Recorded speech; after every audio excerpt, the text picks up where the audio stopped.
The Hebrew alphabet has 22 letters. The first two are called aleph and bet, so this alphabet is called the aleph-bet. The names of these letters, aleph and bet, are not only the names of letters, but also words used in the Hebrew Bible. In fact, many letters' names are also words for things in the Hebrew Bible, and the meanings of these words can often be connected with how the letters looked in the ancient writing systems Hebrew or related languages once used.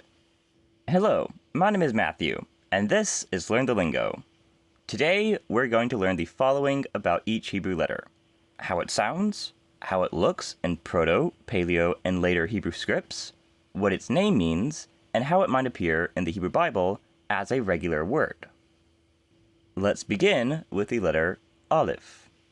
Aleph is a silent letter by itself, but can take vowel sounds. In Hebrew, letters tend to all be consonants, and vowel sounds are added in between them. Here is how aleph looks today, in what is often called Aramaic Script.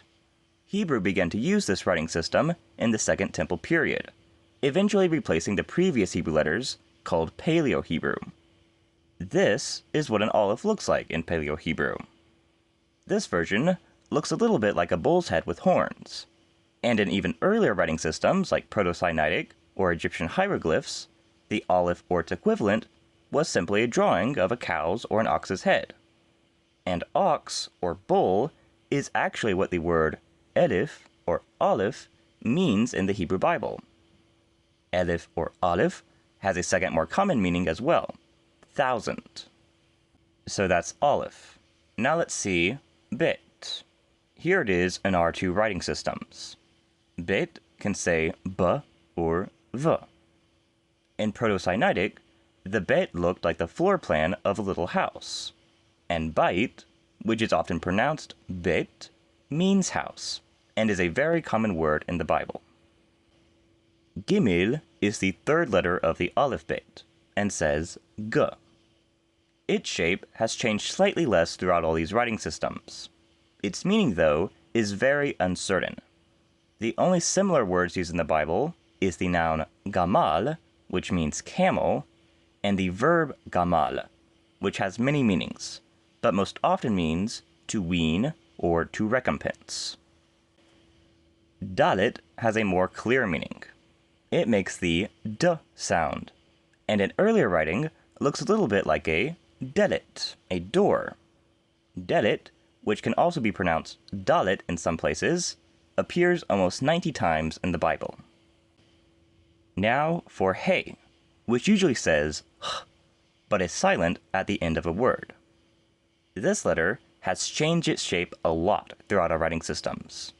In the earliest one, it looks like a man calling out.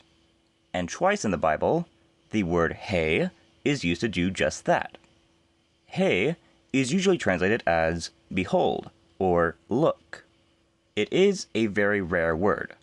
Behold is usually instead from the Hebrew words hine or hen. Now for vav. Vav says v in today's Hebrew, but many scholars believe it used to be pronounced w. It can also act as a vowel, making an o or u sound. Throughout history, it has kept its shape as a stick with something on the end, like a hook. The word vav is only used in one context in the entire Bible, and that is to talk about the hooks used for the tabernacle. Zayin, Chet, and Tet are the next three letters of the aleph-bet. Zayin says z, and Tet says t. Chet makes a guttural sound, ch, from the throat. None of these letters have a certain meaning, and none of them are an actual word used in the Hebrew Bible, though Tet does sound a bit like teat, which means mud. Now for the next two letters, Yod and Kaph. Yod makes a consonant y sound, but also several vowel sounds, especially e. Kaph says k, or can make a guttural sound like chet, ch. In the Aramaic script, Kaph has two forms.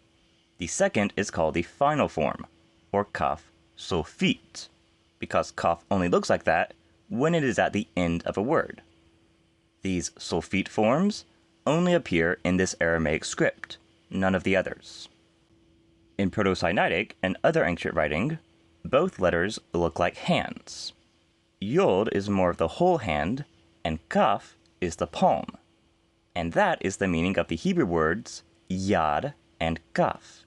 Yod is hand, while Kaph is the palm of the hand. Kaph also has a more general meaning of something hollow like a palm, usually a spoon. The next letter is Lamed, which says La. In earlier forms, it looked a lot like a shepherd's staff. This can perhaps be connected to the Hebrew verb limed, which means to teach. A teacher guides their students like a shepherd guides their sheep with their staff. After Lamed, we come to Mem, our halfway point.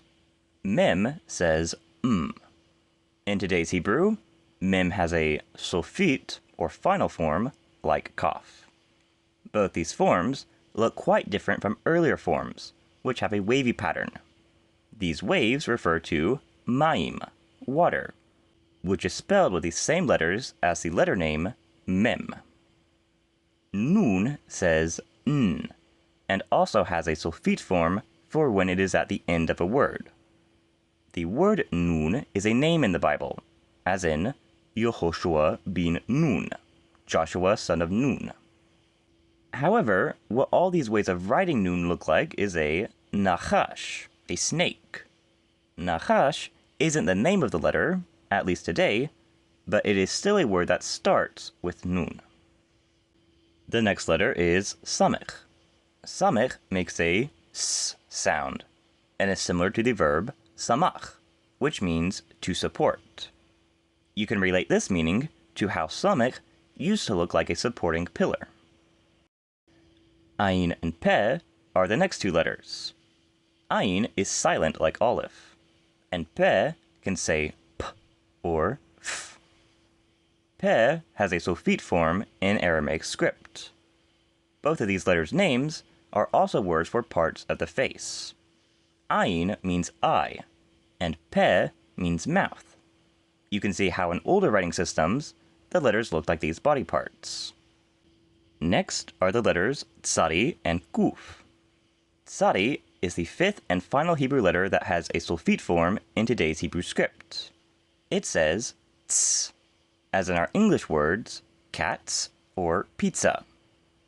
Kuf makes a k sound.